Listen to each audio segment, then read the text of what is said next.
የእናት ጡት ወተት መጠንን ለመጨመር የሚረዱ 8 ቀላል ዘዴዎች ልንገራችሁ። እነዚህ 8 ዘዴዎች ማንኛችንም ቤት ውስጥ ማድረግ የምንችለው ቀላል ዘዴዎች ሲሆኑ አንዳንዶች ደግሞ እነዛን ሁሉ ዘዴዎች ተጠቅመው መድኃኒት እንጠቀም ወይስ አንጠቀም ብለው በተከታታይ ይጠይቁኛልና መድኃኒት ወተት መጠን ለመጨመር መጠቀም ይቻላል ወይስ አይቻልም የሚለውን በዛሬ ቪዲዮ እነግራችኋለሁ። ቪዲዮን እስከ መጨረሻ ተመልከቱት። ይህ ቪዲዮ ለብዙ ወላጆች ያስፈልጋልና በተለይ ደግሞ ለአዳዲስ ወላጆች ያስፈልጋልና እንደተለመደው ላይክ፣ ሼር፣ ኮፒ ሊንክ ማድረግ አትርሱ። ኮፒ ሊንክ አድርጋችሁ ለአዳዲስ ወላጆች ለአዳዲስ አራሶች ላኩላቸው። ቪዲዮ ማየት አለባቸው። በዛሬ ቪዲዮ ለየት ባለ ሁኔታ መጀመሪያ የእናት ጡት ወተት የሚቀንሱ ነገሮች እነግራቸዋለሁ። መጨረሻ ላይ ደግሞ 8ቱን ቀላል ዘዴዎች እነግራቸው። በተለይ 7ኛውና 8ኛው ዘዴዎች በጣም መሰረታዊ የሚባሉ ብዙ ሰዎች ሚስ የሚያደርጓቸው ዘዴዎች ስለሆኑ ቪዲዮን እስከ መጨረሻ ተመልከቱት። ምናልባት ለዚህ ዩቲዩብ ቻናል አዲስ የሆናችሁ ሰዎች ይህ ብሩክ ኪድስ የሚባል የዩቲዩብ ቻናላችን ነው። ዘውትር ሰኞ፣ ሮብና አርብ አዳዲስ መረጃዎችን ለእናንተ ለወላጆች እናቀርባለን። ቤተሰብ የምትሆኑ ተጋብዛችኋል።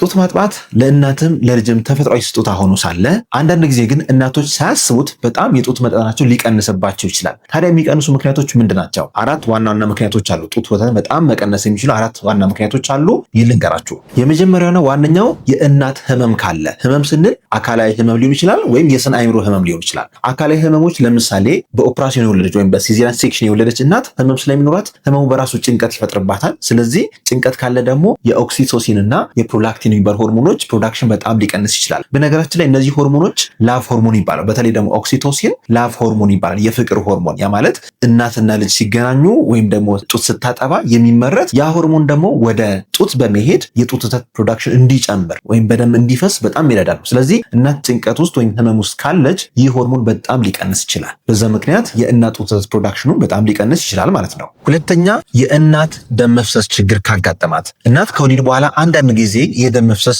ችግር ሊያጋጥም ይችላል በተለያየ ምክንያት። ለምሳሌ የማህፀን በደንብ አለመኮማተር ሊሆን ይችላል፣ ወይም ልጁ በጣም ትልቅ ሆኖ ሊሆን ይችላል፣ ወይም ደግሞ የሽርቷ በጣም ብዙ ሊሆን ይችላል፣ ወይም በተለያዩ ምክንያቶች የማህፀን በደንብ አለመኮማተር ካለ ደም ብዙ ሊፈሳት ይችላል።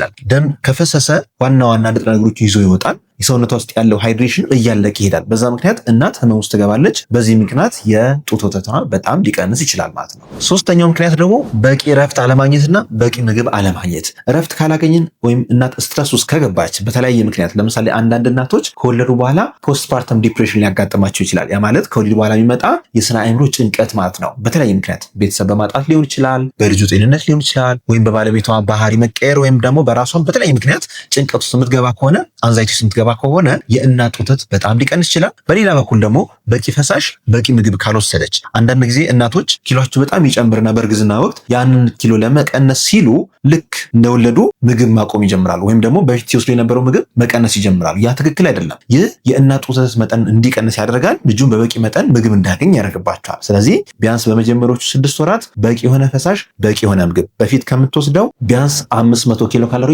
በላይ መውሰድ አለባት የሚባለው። ስለዚህ ተጨማሪ ምግብ ማታገኝ ከሆነ እናት የጡት ወተቷ ሊቀንስ ይችላል። አራተኛውና ብዙ ሰው የማያውቀው ነገር ደግሞ የተመረተ ወተት ካልተወገደ፣ ያ ማለት ወይ ልጁ በደንብ ጠብቶ ካላስወገደው ወይም ካልመጠጠው፣ ወይም ደግሞ እናት ጡቷን ካላለበችው የተጠራቀመ ወተት ካለዛው እዛው ከቀረ ፕሮዳክሽኑ ይቀንሳል። ለምን መሰላችሁ? ይሄ ተፈጥሯዊ ፊድባክ አለው። ልክ ልጁ የሚስበው ከሆነ በደንብ የሚመጣው ከሆነ ባዶ ሲሆን ወደ አይምሮ የሚላክ ሜሴጅ አለ። ይህ ምንድነው? ተጨማሪ ወተት ያስፈልገኛል የሚል ያ ፕሮዳክሽኑን የፕሮላክቲን መጠኑን እንዲጨምር ያደርጋል። ስለዚህ ልጁ በጠባው ቁጥር ወይም ሲወገድ ሌላ ወተት እንዲመረት ያደርጋል።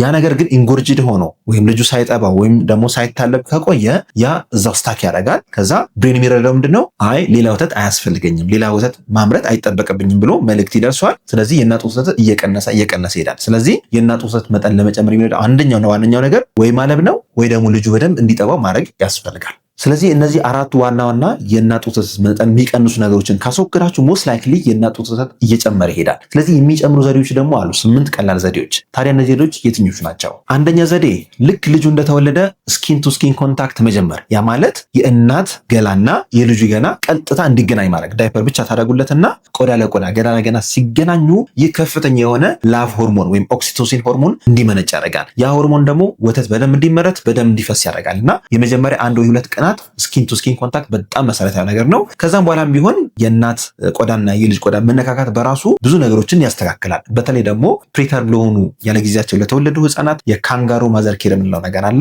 ይህን ከዚህ በፊት ሰርቼላችኋለሁ። በሱ ስንይዛቸው ህፃናት አንደኛ ጡት የመጥባት ብቃታቸውን እንጨምርላቸዋለን፣ ትንፋሻቸው ይስተካከላል፣ ሙቀታቸው ይስተካከላል። በተጨማሪ ደግሞ የሆርሞን የቦንድ የሚሰሩበት ኦክሲቶሲን የሚባለው ሆርሞን በደንብ እየጨመረ ይሄዳል ማለት ነው። በዚህ ምክንያት የእናት ወተት በደንብ እየጨመረ ይሄዳል። ሁለተኛው ቀላል ዘዴ ደግሞ የእናት ወተት መጠን የሚጨምሩ ምግቦችን መጠቀም። ይሄ በእንግሊዝኛው ጋላክቶጎግ ይባላል። ያ ማለት የእናት ወተት መጠን የሚጨምሩ ምግቦችን መጠቀም። ለምሳሌ ከአዝርዕት እህሎች አጃና ገብስ በጣም ታዋቂ እህል ዝርያዎች ናቸው። በተጨማሪ ተልባ በጣም ወሳኝ ናቸው። እነዚህ ሶስቱ በአንድ ላይ ሊሆን ይችላል ወይ ለብቻ መጠቀም የእናት ወተት መጠን ለመጨመር በጣም ይረዳል። ሌላው ወሳኝ ምግብ ደግሞ ነጭ ሽንኩርት ነው። ነጭ ሽንኩርት ወይም ጋርሊክ የምንለው ነገር ብዙ ሰው አያውቀውም፣ ግን የእናት ወተት መጠን በደንብ ይጨምራል እና እሱንም መሀል ላይ መጠቀም ትችላላችሁ። ሌላው ፍራፍሬዎችን በደንብ መጠቀም፣ አቮካዶ ሊሆን ይችላል፣ ፓፓያ ሊሆን ይችላል፣ ሀባብ ሊሆን በተለይ ሀባብ ደግሞ ከፍተኛ ውሃ ስላለው ይሄ የፕሮዳክሽን በጣም ሊጨምርላችሁ ይችላል። ስለዚህ እነዚህ ፍራፍሬዎችንና አዝዕርቶችን በደንብ መጠቀም የእናት ወተትን በጣም ይጨምርልን። ሶስተኛ ቀላል ዘዴ ደግሞ ጤናማ ፋት ያላቸው ነገሮችን መጠቀም። ፋት ያላቸው ምግቦች ከስጋ ሊሆን ይችላል፣ ከእንቁላል ከወተት ሊሆን ይችላል፣ እንዲሁም አቮካዶ ሊሆን ይችላል። እነዚህ ፋት የሆኑ ምግቦችን በደንብ መጠቀም።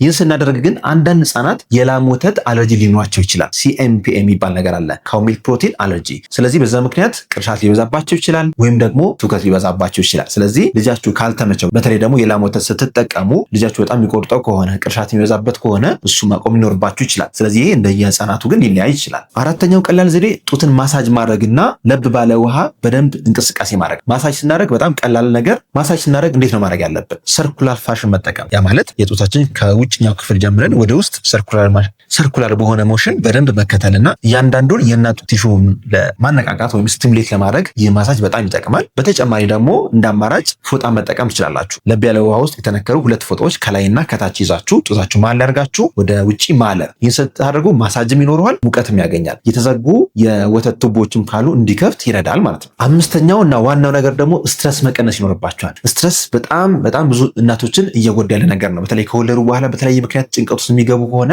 ያንን ስትረስ የሚያቃልላቸው ቤተሰብ ያስፈልጋል። ስለዚህ ወላድ እናቶች በአካባቢያቸው ሰው ያስፈልጋቸዋል፣ የሚያገዛቸው፣ የሚያነቃቃቸው፣ የሚያበረታቸው፣ የሚመግባቸው ሰው ያስፈልጋቸዋል እና ይህንን ገና ከእርግዝና ጊዜ ጀምሮ ማዘጋጀት ይኖርባቸዋል ማለት ነው። ሌላው ስትረስ ለመቀነስ ደግሞ ቀለል ያሉ ስፖርቶችን መጠቀም፣ ዮጋ መጠቀም እና ዲፕ ብሪዝ ወይም በደንብ መተንፈስ ከ5 እስከ 6 ጊዜ ጥልቅ የሆነ ትንፋሽ ወደ ውስጥ ማስገባትና ማስወጣት የስትረስ ሆርሞኖችን ለመቀነስ በጣም ይረዳል። ስድስተኛው ቀላል ዘዴ ደግሞ ጡታችሁን በየ2 ሰዓትና በየ3 ሰዓት ቶሎ ማለብ። ስታልቡት እንግዲህ በእጃችሁ ሊሆን ይችላል ወይም ደግሞ በማሽን ሊሆን ይችላል። ይህ እንደ ምርጫችሁ መጠቀም ትችላላችሁ። በእጅ ሲሆን አንዳንዴ ህመም ሊኖረው ይችላል።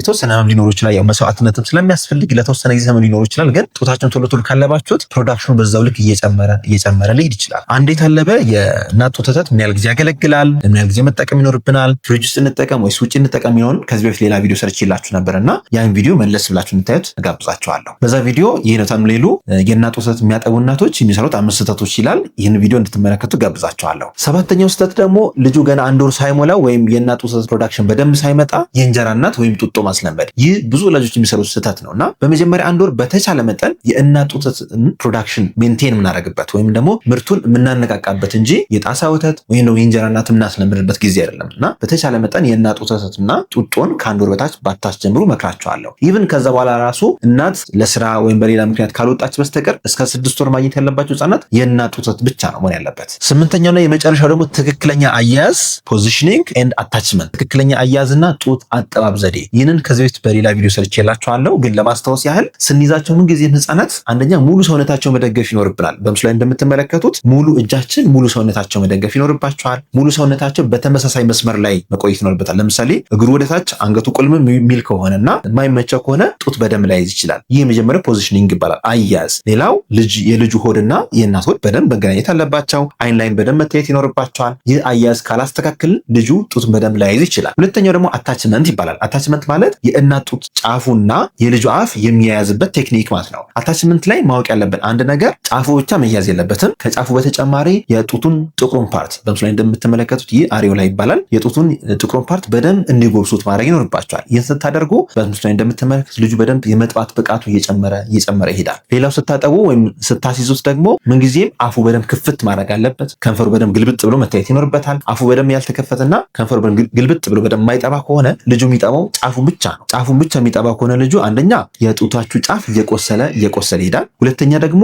በደንብ ፕሮዳክሽኑ አይጨምርም፣ በደንብ አይመጣውም። ስለዚህ ይህንን ስህተት ማስወገድ ይኖርባቸዋል ማለት ነው። ስለዚህ ፖዚሽኒንግ እና አታችመንት በጣም ኢምፖርታንት ፖይንቶች ናቸው። እነዚህ አራት ፖይንቶች አሉ። ይህ ፖዚሽኒንግ ፖይንቶች ናቸው፣ ማንበብ ትችላላችሁ። ይሄኛው ደግሞ አታችመንት የምንላቸው 4 ፖይንቶች ናቸው። እነዚህ ፖይንቶችን በደንብ አንብቧቸው። በተለይ ለአዲስ እናቶች በጣም ኢምፖርታንት ናቸው። አያያዝን በተመለከተ በጣም ኢምፖርታንት ነው። እንደዚህ ካላደረጋችሁ የጡት ወተት እየቀነሰ ሊሄድ ይችላል። ፕሮዳክሽኑን ባሰባችሁት ልክ በደንብ ላይ ይመጣላችሁ ይችላል። በመጨረሻም ስለ መድኃኒቶች እናውራ። መድኃኒት የእናት ጡት ወተት መጠን ለመጨመር ይረዳል ወይስ አይረዳም ለሚለው ነገር ነው። አዎ የተወሰኑ መድኃኒቶች አሉ፣ ግን በፍጹም አይመከሩም። እነ ዶምፔሪዶን የመሳሰሉት እነዚህ ሳይድ ኢፌክታቸው ከጥቅማቸው የበለጠ ነው የሚሆነውና ግዴታ ካልሆነ በስተቀር እነዚህ መድኃኒቶች ባንጠቀም ይመከራል። ሀገር ውስጥም ብዙ አይታዘዝም። እነዚህ ቅድም የነገርኳችሁ 8 ዘዴዎች ካደረጋችሁ ያለ መድኃኒት የጡት መጠናችሁ ሊጨምር ይችላል። ስለዚህ መድኃኒት ያስፈልገኛል ብላችሁ አታስቡ፣ ምክንያቱም ሳይድ ኢፌክቱ ከጥቅሙ ስለሚያመዝን ማለት ነው። ለዛሬ ያዘጋጀሁላችሁ መረጃ ይህን ይመስላል። ሀሳብ አስተያየት ካላችሁ ከታች ኮሜንት ላይ አስፍሩልን። ብዙ እናቶች በእናት ጡት ወተት ለማጥባት በጣም ይቸገራሉ። ብዙ አይነት ችግሮች ያጋጥማቸዋልና